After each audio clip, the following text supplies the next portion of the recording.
నెలకి 50,000 నుండి 60,000 ఆదాయం రన్ టైలర్ యాప్లో ఆర్డర్ కంప్లీట్ చేసి పేమెంట్ పొందండి. తెలుగు సినిమా లాస్ట్ ఏంటి మీరు చేసింది? ఊ కొడతారా ఉలికి పడతారా చేశాను, అంతే. మంచు మనోజ్ గారిది అంతే. తర్వాత లక్ష్మీ ప్రసన్న గారు బంగారు రాజు అని ఒక సినిమా చేశాను హీరోకి మదర్గా. అది లేటెస్ట్గానే చేశాను, అది మెయిన్ రోల్గానే చేశాను. ఆ తర్వాత అదే చెప్తున్నాను కదా, ఎప్పుడు ఏది అడిగినా లేదా, ఎందుకంటే 1 to 15 నేను ఆల్మోస్ట్ ఏవిఎంలో ఉండేదాన్ని. నేను ఏవిఎంలో 8 మెగాస్ చేశాను. ఓకే, వెరీ ఫస్ట్ మూవీ కూడా ఏవిఎం నుంచే చేశారు మీరు? అది విజయకాంత్ గారు? అది ఏవిఎంది కాదు, అది వచ్చి వాళ్ళ ఓన్ ఫిలిం. విజయకాంత్ గారి ఓన్ ఫిలిం. వాళ్ళ పార్ట్నర్స్ ఇద్దరు ఉండేవారు వాళ్ళది. ఏవిఎంలో వచ్చి నేను ఒక స్త్రీ కథ ఫస్ట్ చేశాను సెకండ్ లీడ్గా.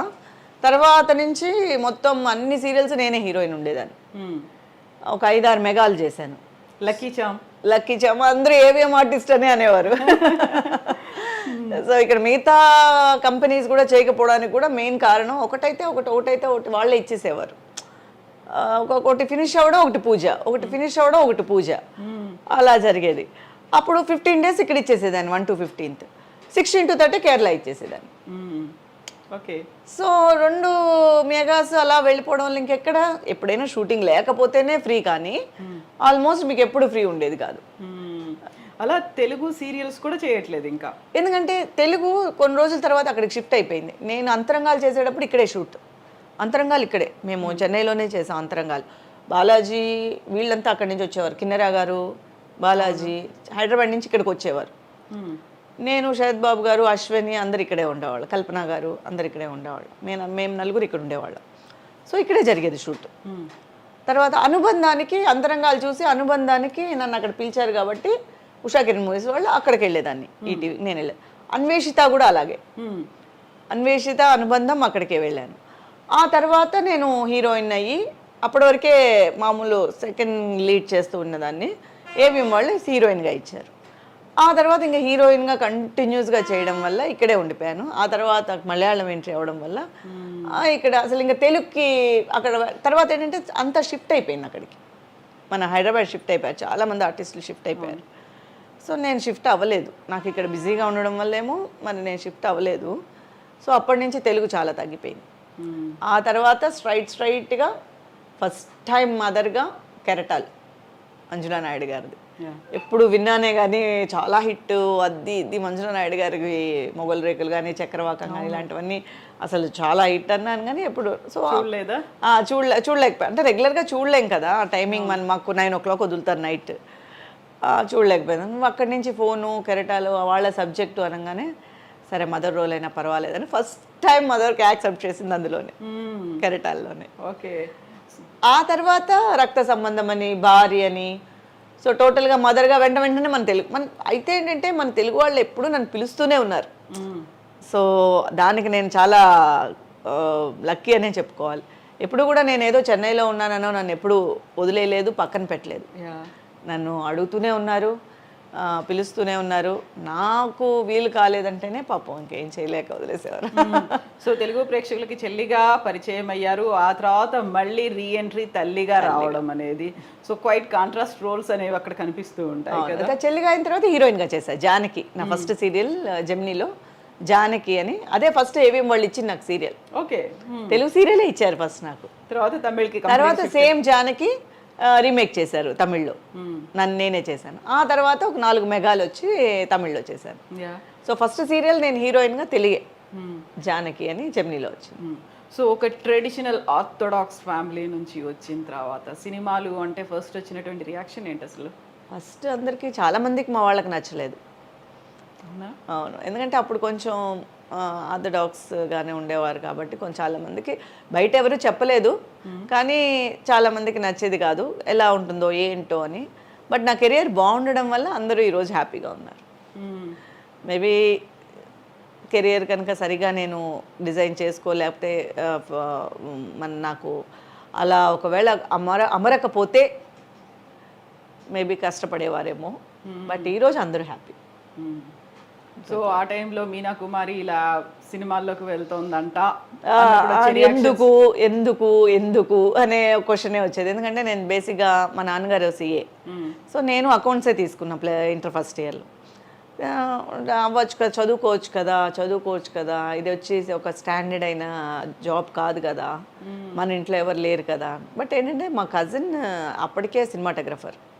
ఓకే. సో తను అప్పటికే ఫిల్మ్ స్టార్ట్ చేసి జీన్స్ తనే చేసింది, సెకండ్ కెమెరా మొత్తం అశోక్ కుమార్ గారితో. సో జీన్స్ తను మొత్తం అన్ని దేశాలు చూసి వచ్చేసింది ఫస్ట్ సినిమాకే. ఓకే. సో అశోక్ కుమార్ గారు, సుహాసిని గారు ఆయన శిష్యురాలే, విజయలక్ష్మి బిఆర్ విజయలక్ష్మి ఆయన శిష్యురాలే, విజయశ్రీ గారు కూడా ఆయన శిష్యురాలే. సో తను ఉండే దానివల్ల కొంచెం ధైర్యం ఉండేది. అంటే మనం ఏం తెలియకుండా అడుగు పెట్టలేదు కదా. సో మన వరకు మనమై వెళ్ళి, మనమై అడిగి, మనమై అవకాశాల కోసం ఎదురు చూడలేదు. సో తనని అడగడము, తను ట్రై చేసిందంటే తను అంటే మా చేస్తుంది అని చెప్పిన తర్వాత అదే చెప్తాం కదా, హీరోయినే అని ఉంటే ఒకవేళ ఏమైనా నేను చాలా కష్టపడాల్సి ఉండిందేమో, అవకాశాల కోసం నేను వెతుక్కోవాలని, హీరోయినే చేస్తానని ఒకవేళ రూల్స్ ఏమైనా పెట్టుకొని ఉంటే మేబీ కష్టపడాల్సి ఉండొచ్చేమో. నేను ఆ రూల్స్ పెట్టుకోలేదు కాబట్టి నాకు హ్యాపీగా ఇలా జరిగిపోయింది. కజిన్ ఏమో తెర వెనుక ఉంటారు, క్రూ మెంబర్గా ఉంటారు, బట్ మీరు మాత్రం. కానీ మేమిద్దరం కలిసి ఒక 2 సినిమాలే చేసాం. తను కెమెరామెన్గా చేసిన 2 సినిమాలకు మాత్రమే నేను వర్క్ చేశాను అనమాట. నేను దాంట్లో చేశాను, మిగతా అంతా తను మామూలుగా మాట్లాడడం వరకే. అండ్ సినిమాలో చేసి వచ్చినటువంటి అమ్మాయి పెళ్ళి అంటే ఆలోచిస్తారు అనేది ఉంటుంది కదా. ఫస్ట్ ఆలోచనే ఉండేది, కానీ మా అత్తయ్య గారు అబ్బాయి వాళ్ళు ఫిక్స్ అయిపోయారు కాబట్టి ఫస్ట్ నుంచి నన్ను చిన్నప్పటి నుంచి అనుకున్నారా? అందుకని ఆ ప్రాబ్లం నేను ఫేస్ చేయలేదు. ముందే చిన్నప్పుడే డిసైడ్ అయిపోయింది. వాళ్ళు డిసైడ్ అయిపోయారు. ఓకే. మీకు ఆప్షన్ లేకుండా చేశారా? నాకు అసలు ఏ ఆప్షన్ ఇవ్వలేదు. సో నేను మొత్తం నా కెరియర్ మీద నేను కాన్సన్ట్రేట్ చేసుకున్నాను. సో పర్సనల్గా ఇలాంటి విషయాల మీద నేను ఎప్పుడు కాన్సన్ట్రేట్ చేయలేదు. అన్నీ నా ప్రమేయం లేకనే అన్నీ అయిపోయాయి. కాకుండా అప్పటికే మీరు ఈ గ్లామర్ ప్రపంచంలోకి వచ్చేసారు, ఎవరెవరు ఏంటి అనేది తెలుసు, ప్రతి ఒక్కటి తెలిసిన తర్వాత. అంతకుముందే నేను వాళ్ళకి ఒక కోడల కింద ఫిక్స్ అయిపోయాను కాబట్టి వాళ్ళలో ఒక మనిషి అయిపోయాను నేను. అవునా? యూజువల్ గా ఇక్కడికి బయటకు వచ్చి ప్రపంచాన్ని చూసిన తర్వాత లేదు సంబంధం కుదిరిచాం ఇలాగే చేసుకోవాలి. నేను చాలా మంచి కిడ్ యాక్చువల్గా. అమ్మ నాన్న చెప్పిన మాట పెద్దవాళ్ళు చెప్పింది వింటాను నేను. ఫస్ట్ నుంచి నాకు అది అలవాటు ఉంది. సో వాళ్ళు ఏం చెప్తే నా లైఫ్లో అలా జరిగిపోయింది. సో జరిగిపోయినవన్నీ నా మంచిగా జరిగాయి అనమాట. ఓకే. ఆ ఫ్యామిలీ, హస్బెండ్ ఫ్యామిలీ వాళ్ళు కూడా వాళ్ళు చాలా అండర్స్టాండింగ్. వాళ్ళ అబ్బాయి కదా ఇప్పుడు ఎవరైతే నేను మ్యారేజ్ చేసుకున్నా వాళ్ళ చెల్లెలే సినిమాటోగ్రఫర్. ఓకే. బాగా కలిసి వచ్చింది. అలాగే బాగా ఆ ఫ్యామిలీ ఫుల్ గా నన్ను ఫస్ట్ వాళ్ళు యాక్సెప్ట్ చేసిన తర్వాతే నేను ఈ ఫీల్డ్ లోకి వాళ్ళు నన్ను దించారు. పర్మిషన్ తీసుకున్నారు ఫస్ట్. తను కూడా మీ కజిన్ కూడా రికమెండ్ చేసి ఉంటుంది. సో వాళ్ళు నాకు ఎప్పుడు అసలు ఆ జోన్ నాకు ప్రాబ్లమే రాలేదు. ఓకే. అలా రానే లేదు. సో పెళ్ళైన తర్వాత కూడా షూటింగ్స్ అని వెళ్ళడం అంటే నాకు వాళ్ళు సపోర్ట్ చేసేవారు. మా మావయ్య గారు నాతో వచ్చేవారు, మా అత్తయ్య గారు నాతో వచ్చేవారు. ఓకే. సో నాకు మెయిన్ సపోర్ట్ వాళ్ళే. ఎందుకంటే మా అమ్మ నాన్నగారు ఆల్రెడీ చెప్పేశారు, మీ ఇష్టము, ఇంకా మీకు ఇచ్చేసాము, మీరు పెళ్లి చేసుకుంటున్నారు అనేసి. మీరేం చెప్పినా తను వింటుంది అంతే. సో వాళ్ళు ఎలా చెప్తే నేను అలా వినేదాన్ని. ఒకటి ఏంటంటే యాక్ట్ చేయడం వరకు మాత్రమే నాకు ఇండివిజువల్ ఇది ఉండేది. ఆ క్యారెక్టర్ ఏంటి, ఎలా యాక్ట్ చేయాలి, కాస్ట్యూమ్స్ ఏంటి, దీని మీద ఒక్కటే నాకు అవగాహన కావాలన్నమాట. మీ ఇంకా దేని గురించి నాకు అవసరం లేదనమాట ఇంట్లో. అలా ఉండేదాన్ని. హస్బెండ్ వచ్చేవాళ్ళ మరి? ఒక్కొక్కరు చాలా తర్వాత లేటర్. ఫస్ట్లో వచ్చేవారు కాదు. ఫస్ట్లో మావయ్య గారు ఎక్కువ వచ్చేవారు, అత్తయ్య గారు వచ్చేవారు, అమ్మ వచ్చేవారు అప్పుడప్పుడు. తర్వాత లేటర్. ఓకే. మీరు షూటింగ్ స్పాట్లో అక్కడ లొకేషన్లో ఉన్నప్పుడు మా మామగారు, మా అత్తగారు అని చెప్తే ఎలా ఉండేది? అంటే అందరూ ఏమనుకునేవారంటే యాక్చువల్గా నాన్నగారు అలా, ఎందుకంటే అందరితో వాళ్ళే వస్తారు కదా. సో అలా అనుకునేవారు. నేను కూడా ఆ భయం ఉన్నిలే. సో ఎవరో అంటే ఆ భయం ఉండదు కదా, మనకి ఆ భయం ఉంటుంది. ఇప్పుడు అది నెసెసిటీ కాదు. నేను చేసే యాక్టింగ్కిను నేను చేసే కథాపాత్రానికి నాతో వచ్చేవాళ్ళు ఎవరు అనేది ఇంపార్టెంట్ కాదు వాళ్ళకి. నేను పెద్ద ఎవరితో